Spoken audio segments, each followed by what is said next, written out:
రైతు సోదరులకి good news. రాష్ట్ర ప్రభుత్వం రైతులకి గుడ్ న్యూస్ అందించింది. రైతులు పండించిన పంటలకు సరైన ధర లేక రైతులు ఆందోళన చెందుతూ ఉన్నారు. జనవరి నుంచి మనం మే నెల వరకు చూసాం మిర్చి రైతులు ఎంత ఇబ్బంది పడ్డారో ధర లేక. తాజాగా బర్లీ పొగాకు సాగు చేసిన రైతులు అమ్ముకోలేక నానా పాట్లు పడుతూ ఉన్నారు.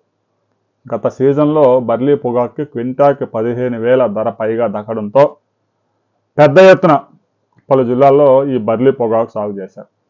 సహజంగా ప్రకాశం జిల్లాలో బ్యార్నీ ఉన్నవాళ్ళు, అనుమతులు ఉన్నవారు సాగు చేసి ఒక్కో బ్యార్నీకి 5 ఎకరాలు 6 ఎకరాలు సాగు చేసుకొని కేంద్ర ప్రభుత్వానికి ఆ పండించిన పంట వర్జీనియా పొగాకుని అమ్ముతూ ఉంటారు.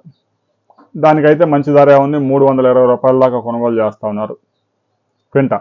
అయితే ఈ బర్లీ పొగాకు మాత్రం చాలా మంది వ్యాపారస్తులు మేము 15,000కు కొనుగోలు చేస్తాము అని హామీ ఇచ్చి ప్రస్తుతం కనపడకుండా పోయారు. దీంతో రైతుల వద్ద 50 మిలియన్ కిలోల బర్లీ పొగాకు మిగిలిపోయింది. రైతులంతా రోడ్డెక్కి ఆందోళన చెందుతూ ఉన్నారు. అది నిల్వ చేసుకోవడానికి పనికిరాదు, కోల్డ్ స్టోరేజ్లో పెట్టడానికి అవ్వదు. దాన్ని ఏం చేయాలో అర్థం కావడం లేదు. ఒక క్వింటా పొగాకు ఉత్పత్తి చేస్తేనే కూలి ఖర్చులు, సాగు ఖర్చులు క్వింటాకు 15,000 అవుతాయి. అయితే రాష్ట్ర ప్రభుత్వం కొంత చొరవ తీసుకుంది. 12,000 రూపాయలు తగ్గకుండా కొనుగోలు చేయాలని వ్యాపారస్తులను ఆదేశించింది. 25 మిలియన్ కేజీల బర్లీ పొగాకు కొనుగోలు చేసేందుకు 7 కేంద్రాలు ప్రారంభించింది. కొంతవరకు ఈ బర్లీ పొగాకు సంబంధించిన సమస్య పరిష్కారం అయ్యే అవకాశం ఉంది. ఓ 15 రోజుల తర్వాత మళ్ళీ ఇంకా మిగిలిపోతే దీని యొక్క క్వాంటిటీ, కొనుగోలు చేసే క్వాంటిటీ కూడా పెంచే అవకాశం ఉంది. ఇక కోకో రైతులు కూడా ఇబ్బందులు పడుతూ ఉన్నారు. ఇంటర్నేషనల్ మార్కెట్లో కేజీ కోకో గింజల ధర 1,200 రూపాయలు ఉంటే ఆంధ్రప్రదేశ్లో 500 కూడా కొనుగోలు చేయడం లేదు. ఎందుకంటే కొనుగోలు చేసేవారు 2-3 మాత్రమే ఉన్నారు.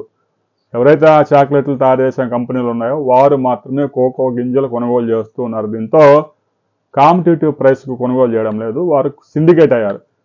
కనీసం కేజీ 500 రూపాయలు తగ్గకుండా కొనుగోలు చేయాలని రాష్ట్ర ప్రభుత్వం ఆదేశించింది. రాష్ట్ర ప్రభుత్వం 450 ఇస్తుంది. ఒక 50 రూపాయల వ్యాపారస్తులు కూడా పెట్టుకొని కనీసంగా 500 కొనుగోలు చేయాలి. ఆ పైన క్వాలిటీని బట్టి 700, 800 కూడా కొనుగోలు చేసుకోవచ్చు. ఇక కోకో రైతుల సమస్య కూడా కొంతవరకు పరిష్కారమైంది. ఇక చిత్తూరు జిల్లాలో ఎక్కువగా పండించే ఈ కలెక్టర్ తోతాపూర్ ఏదైతే ఉందో ఆ మామిడి ధర ఇటీవల కాలంలో కేజీ 4 రూపాయలు పడిపోయింది. దీంతో రైతులు కోయడం కూడా ఆపేశారు, ఎందుకంటే కూలి ఖర్చులు కూడా రావడం లేదు. చిత్తూరు జిల్లా వ్యాప్తంగా 36 పల్ప్ యూనిట్స్ ఉన్నాయి. ఆ మ్యాంగో నుంచి గుజ్జు తీసి వాటిని విదేశాలకు ఎక్స్పోర్ట్ చేసే యూనిట్స్ వాళ్ళంతా సిండికేట్ అయ్యి 4 రూపాయలకి 5 రూపాయలు కూడా కొనుగోలు చేయకుండా మానేశారు. దీంతో రాష్ట్ర ప్రభుత్వం సీరియస్ అయింది. వాళ్ళందరినీ పిలిచింది.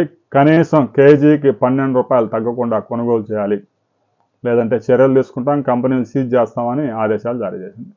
రాబోయే కొద్ది రోజుల్లోనే ఈ పొగాకు ఏదైతే మామిడి ఇక కోకో ఈ రైతులకి కొంతవరకు వెసులుబాటు దక్కే అవకాశం ఉంది.